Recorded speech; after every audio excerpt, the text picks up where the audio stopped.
جہیز کے خلاف جنگ، پاکستان میواتی ڈیرا کے سنگ۔ G4 نیوز HD اور پاکستان میواتی ڈیرا کے اشتراک سے کوٹ رادھا کشن کے گاؤں بھتن پورہ چیئرمین چودھری محمد حسین کے ڈیرا سے MAO قوم میں جہیز کی بڑھتی ہوئی ڈیمانڈ کے خلاف آگاہی مہم کا آغاز کر دیا گیا، جس میں MAO برادری سے تعلق رکھنے والے سینکڑوں افراد نے شرکت کی۔ مزید تفصیلات جان لیتے ہیں وہاں پر موجود اپنے bureau chief Arshad Khan MAO سے۔ جی ارشد، تفصیلات سے آگاہ کیجیے گا۔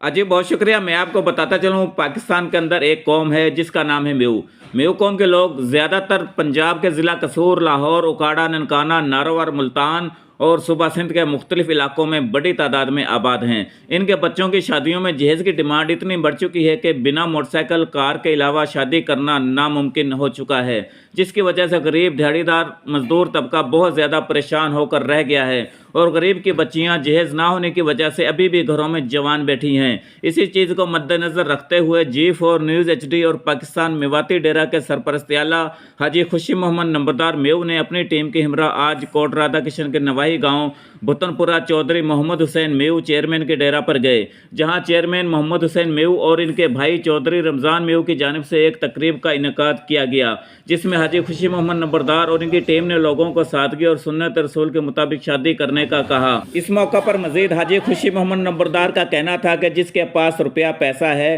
وہ اپنے بچوں کی شادی میں سادگی اپنائے، اپنی بچی کو صرف ضروریات زندگی کی چیزیں جہیز میں دے اور اس میں سے پیسہ بچا کر کسی غریب کی بچی کی شادی کروائے۔ اور میو قوم کو اب شادیوں میں منگنی، مہندی اور بارات کا کلچر جیسی فضول رسومات کو ختم کرنا ہوگا، اسی میں ہماری دنیا اور آخرت کی کامیابی ہے۔ تقریب میں آئے تمام لوگوں نے اس بات پر اتفاق رائے کیا اور اس نیک کام میں حاجی خوشی محمد نمبردار اور ان کی ٹیم کے ساتھ چلنے کا وعدہ کیا۔ تقریب کے آخر میں چیئرمین محمد حسین میو کی جانب سے تمام معزز مہمانوں کی چائے پانی اور مختلف کھانوں سے تواضع کی گئی، جس پر حاجی خوشی محمد اور ان کی ٹیم نے چیئرمین محمد حسین میو اور ان کے بھائی چودھری محمد رمضان میو کا شکریہ ادا کیا۔ جی